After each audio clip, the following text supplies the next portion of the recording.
La différence entre le sportif de haut niveau et moi, par exemple, c'est que j'ai pas besoin d'apporter autant d'essence dans le moteur parce que je veux pas faire autant d'efforts qu'ils peuvent en faire. Vous pouvez manger un énorme burger et eux... Non, justement.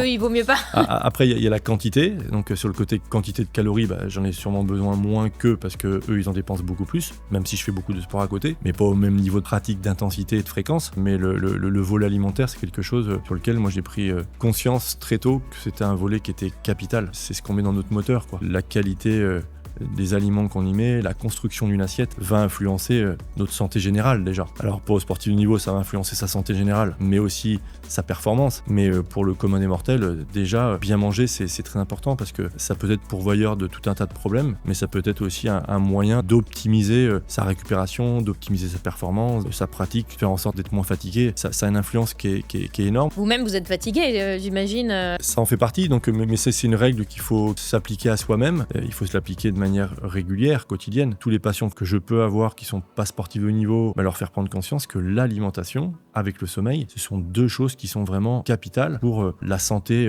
la meilleure possible. Donc bien dormir, bien manger, c'est quelque chose de fondamental, et autant sur la quantité que sur la qualité. Et ça, si on se l'applique pas à soi-même, on n'est pas crédible dans les conseils qu'on va pouvoir donner.